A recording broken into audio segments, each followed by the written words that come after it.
Welcome back. We continue to track the updates with respect to the conviction of Atiq Ahmed in the Umesh Pal kidnapping case that dates back to 2006 and the FIR lodged in 2007. The quantum of punishment will be pronounced by the Prayagraj court at 4 p.m. today. Let me immediately go across to Amir Haq. Amir, of course, we'll have to now wait till 4. Presumably, Atiq Ahmed's lawyers will be trying to put up a case before the court, seeking certain mitigating circumstances to be taken on board by the court to not pronounce the maximum sentence in this matter.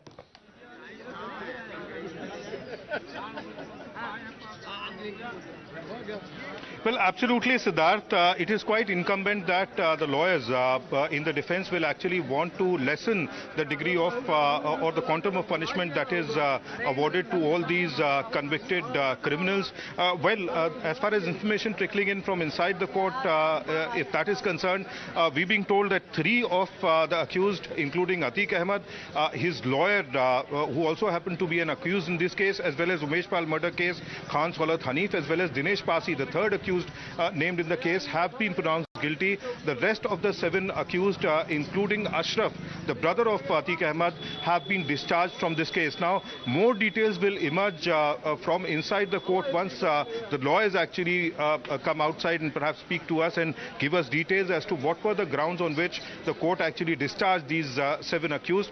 But the main point and salient point out here is that Atiq Ahmed, somebody who was the prime accused in the case, has been convicted in the case, and that opens up more avenues for the police department as well. And perhaps they would want, and the entire administration, including the government, would want Atiq Ahmed to stay back here in the Naini jail itself, so that a number of such other cases that are being pursued against him can actually go further, can be probed further, and Amir, presumably some of the legal representatives of either side in this particular case would be behind you near the court premises. If you could just try to speak to some of them to give us a perspective of what actually panned out inside, Amir.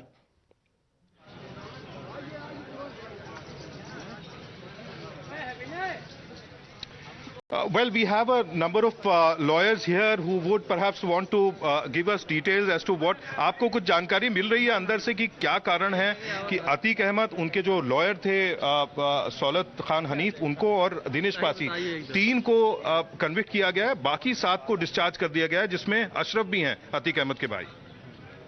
हमें अंदर के बारे में जानकारी नहीं है।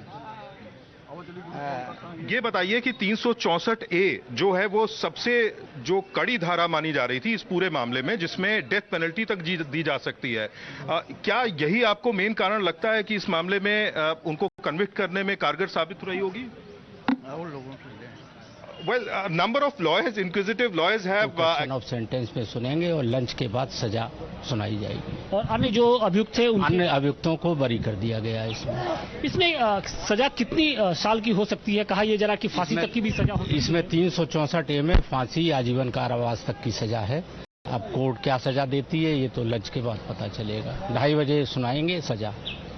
2:30 बजे जी। Sentence पे अभी सुनना सब, सेंटेंस पे अभी निर्णय आना बाकी, अभी सेंटेंस पे जजमेंट अभी आएगा, बाकी 3 लोगों को मतलब कितने बजे तक उम्मीद कर रहे हैं कि जजमेंट आ जाएगा? 2:30 बजे तक आ जाएगा, 2:30 से पौने 3 बजे तक आ जाएगा। 2:30 से 3 बजे तक। हाँ, इतना ही इंतजार, क्योंकि कोर्ट प्रोसीडिंग फिर लेट हो जाएगी, उसमें कोई कोर्ट का भी तो नुकसान होगा उसमें, क्योंकि यही समय है भाई, लंच खत्म हो जाएगा, उसके बाद कोर्ट बैठेगी, अपना जजमेंट पास कर देगी, जो भी समय है। ठीक।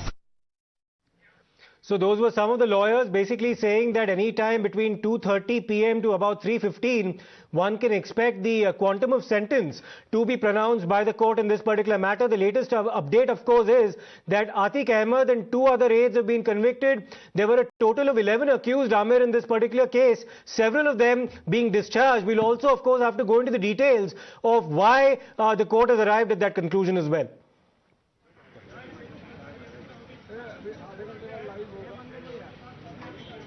Well, we have with us Advocate Chetan Shandil, who happened to be here. He's a practicing advocate in Delhi High Court as well, but also practices here in Prayagraj. Sir, what do you think must have actually gone behind, the discharge of these 7 accused? Because the kind of case that the police had prepared, it seemed that all the 10 convicts, because one of them had passed away out of the 11 convicts, will actually, these accused will be convicted in the case. See, the question of that comes down out of the 11, one has died during the pendency of the trial. Subsequently, only 364A clearly states that, I'll read the section that clearly, kidnapping for ransom. All right, whomsoever kidnaps or abducts. Now, kidnapping and abducts are two different things. Kidnapping will happen for the child which is below 7 years. Abduction is above the 7 years. And the person who keeps in a cause of death or hurt of such person. That has been the case right over here. And any foreign state, international, or any other person, that the capital punishment shall be punishable with death. So this is also punishable with death. So when we are waiting for punishment to be pronounced aside here in the courtroom, do you think the court can go to the extent of pronouncing death sentence? That's the judgment that is going to take place. That is the judgment that is going to take. Conviction has taken its part. Now the second thing that will be going on to the quantum of sentence, how they are going to carry it out. After reading the judgment, then only the quantum of sentence can be addressed to the court. Well, so you see, Siddharth, there's still some time before the lawyers from inside, both defense as well as prosecution lawyers, will emerge from outside the courtroom and give us the details about the grounds as to why these 7 accused have been let off or discharged from the case, and why Atiq Ahmad, Saulat Khan Hanif and Dinesh Pasi have been held guilty into the entire case. What will be the quantum of punishment will definitely be known by around 4 p.m. this evening when the court goes ahead and pronounces timing is something that Ahmed, that you're talking about. Anywhere after the lunch hour, we are expecting that the quantum of punishment that will be out. But